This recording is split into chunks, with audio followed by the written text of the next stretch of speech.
20 NFL seasons, Super Bowl winner and MVP, going to be eligible and is going to make it first ballot Hall of Fame in 2026. I watched Darnold, and it's hard for me not to root for him because I know how bad it was in New York. When you watch him and when you watched him broadcasting or playing, are you surprised that he's transformed into a really high-end quarterback? No, I'm not surprised. I haven't spent much time with Sam, but I can say this: there's not a person I've met who knows Sam, who doesn't love him, not just as a person, but appreciates his work ethic, appreciates everything in the way that he approaches his craft. And so it's guys like Sam Darnold and the journey that he's had over the last couple of years. It's part of what makes the NFL so great. It's also part of what inspires you in a lot of ways to realize that, there's so much that goes into playing that position and being successful at that position. And for a lot of guys, hey, it may not be in year one or year two or year three.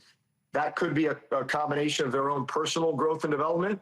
It could be partly their circumstances, right? And being in a tough environment.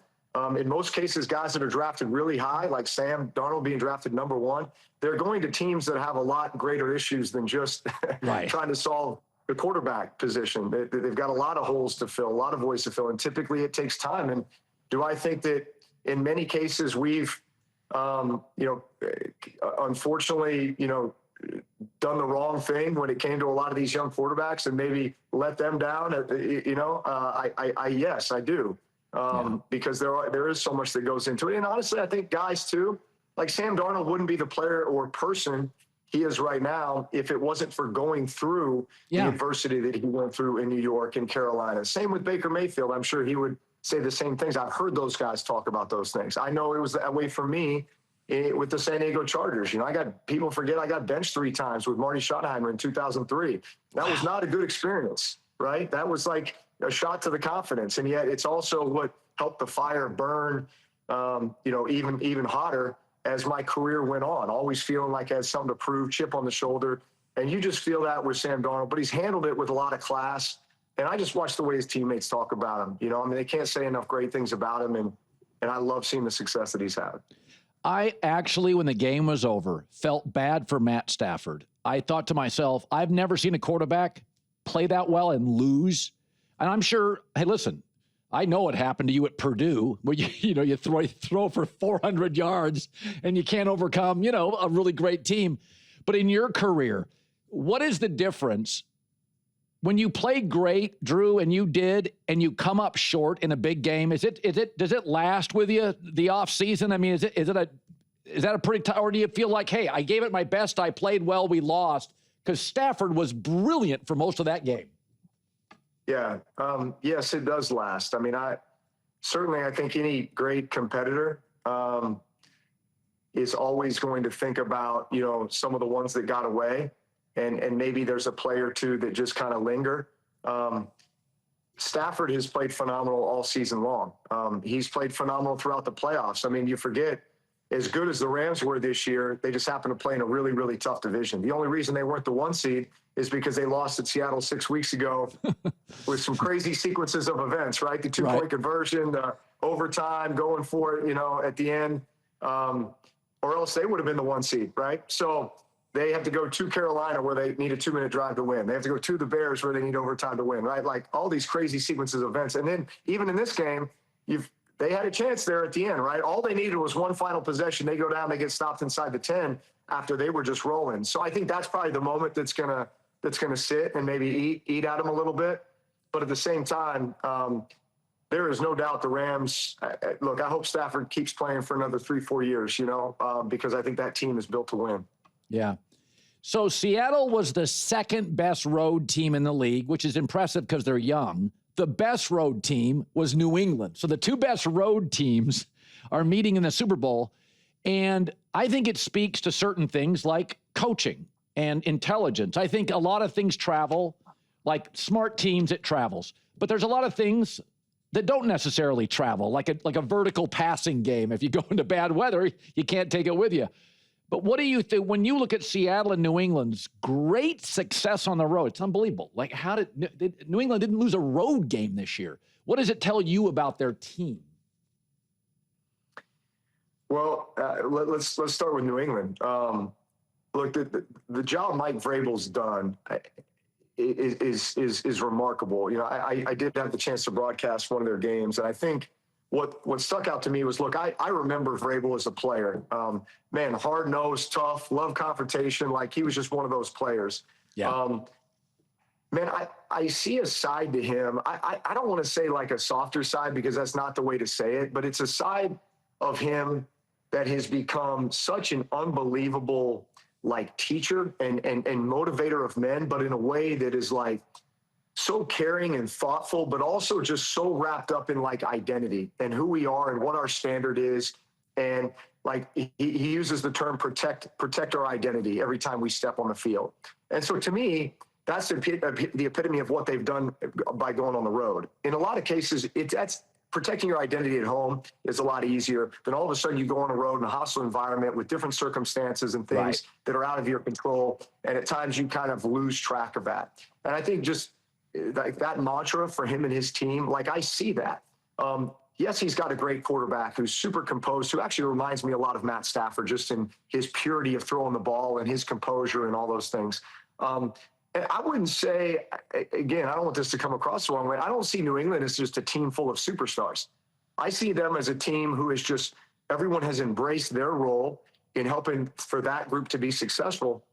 And they just kind of have this gritty, find a way mentality.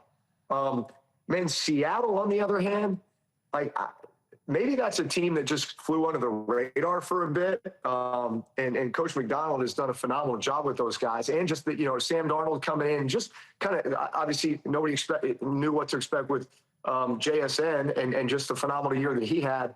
But I mean, little things like going out and getting Rashid Shaheed. I mean, you can't tell me that guy wasn't an impact player for them down the stretch. They win the Rams game in the regular season because of him. He sets the tone early in the playoffs with that kickoff return against the Niners. Made a big play early on in the game yesterday, the deep ball from Sam. So like, I just, man, I look at some of the like the star power they have on that team, but how those guys were acquired and brought in, and it was just masterful. It was masterful. And then defensively, I just think they feel like they're just going to come in and beat you up. Yeah. Yeah, they by the way, they do. They are physical and relentless. So you get 2 weeks before a Super Bowl. Now, when you got to one, you'd been around the block. You know, you were Drake May's a puppy. He's a kid. Sam's gotten beat up a little bit by the league, so I don't think it'll change much. But the Seahawks are very, very young as a team. So, you tell me. You don't want paralysis by analysis. You want to take a deep breath. You want to play your same game, but it's the biggest game of your life. It is an unbelievable pressure. Do you look back at the 2 weeks before the Super Bowl fondly, or were you a bit of a nervous wreck until the kickoff? Yeah, I mean, look, a nervous wreck from the perspective, I'm kind of that way throughout the week of preparation, no matter what game it is, just because you just take so much pride in what you're doing. You want to go out there and play well for your team. But I would say this was kind of interesting maybe about our Super Bowl run. Look, you remember we played the Indianapolis Colts. You know, on paper, that was the best team in football, maybe one of the best teams ever, right? Right. And so I think all the talk was in and around them. Yeah. And I think we kind of felt like we were flying under the radar a little bit. In fact, like I think when the Super Bowl line opened up on our game, it was Colts by 7 or 7.5. It was something crazy. And I just remember one of our early team meetings, Sean Payton getting up there and being like, here's the way Vegas sees us. Here's the way the fans see us. Like, everybody thinks we got no chance, but I'm telling you right now, we are the better team. So like from the very beginning, we truly felt like we were the better team. Now, we were going to go out there and play aggressive and pull out all the stops, hence the onside kick to open up the second half and all that stuff. But I think so much of it is creating this us against the world mentality, and nobody knows until what we're going to show them here, on game day, and just feeling like you're just, kind of circling the wagons and, nobody's giving us a shot here, creating a little bit of that edge, to your team going into it. Yeah, no, I said this earlier. I said, New England, Vrabel is going to pounce on that. They're already a 5-point dog. I said, I guarantee you he is going to play every sound bite and show him every clip so that it is an advantage. I want to ask you, It's funny. The NFL is so cyclical. It's an offensive league, but now we've got two defensive coaches in, and Jesse Minter got the Ravens game, and Josh Allen doesn't have a coach. So this is the first time since Belichick got to a Super Bowl that we have defensive guys in, but I think the league is cyclical. Like we were told 3 years ago, running games didn't matter. Well, I just watched Walker and Kyron Williams and Blake Corum. I'm like, I'm sorry, but running backs were unbelievably there yesterday. I want to ask you, Mike McCarthy to the Steelers offensive coach, I think he'll make the sensibility will matter. Josh Allen, I think I would like Brian Daboll. But I think it is interesting that Mike McDonald and Vrabel are defensive guys, but you can feel their love for their young quarterbacks. And I'm not anti-defensive coach, but there is something to be said about getting offense, understanding the sensibility. Are you surprised Vrabel and McDonald, they just seem to get their quarterback, and some defensive coaches, Drew, I just don't feel like that. They're old school. They won't go for it. I don't know. It feels like I've got these two defensive coaches that almost think like offensive guys. Does that make sense? Well, that's because they know what they're going up against every time they step on the field and how they're trying to be attacked. This is what I'd say about those two guys. In this day and age, more so than ever, with head coaches, it's about being a great CEO. It's about going out and getting coaches on both sides of the ball, on offense and defense, that you trust to implement a system. And then you trust the general manager and working collaboratively with him to go get the personnel that fits the systems. But then your role as that head coach and as that CEO is you manage your staff, but you more so than ever are implementing what you feel like are the keys to victory and the mindset that it takes to win. But more importantly, to adhere to a standard. Like that more so than ever now is the role and job of the head coach. Yeah. You set the standard, you hold everyone accountable to the standard.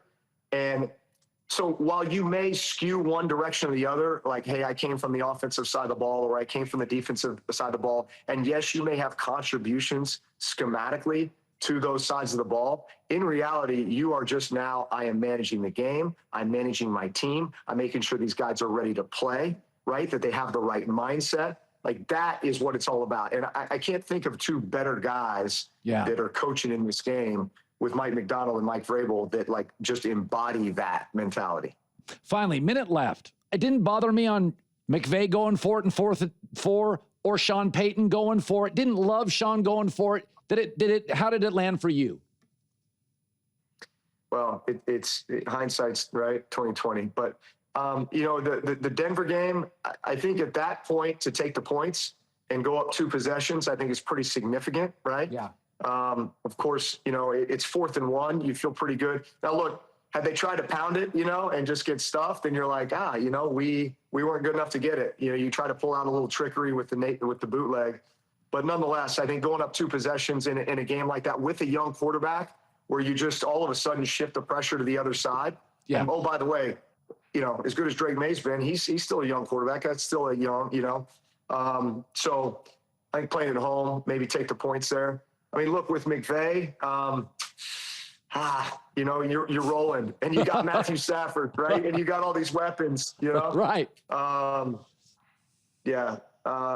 I think I tend to feel like in those types of games, you take points. You take the points. Yeah.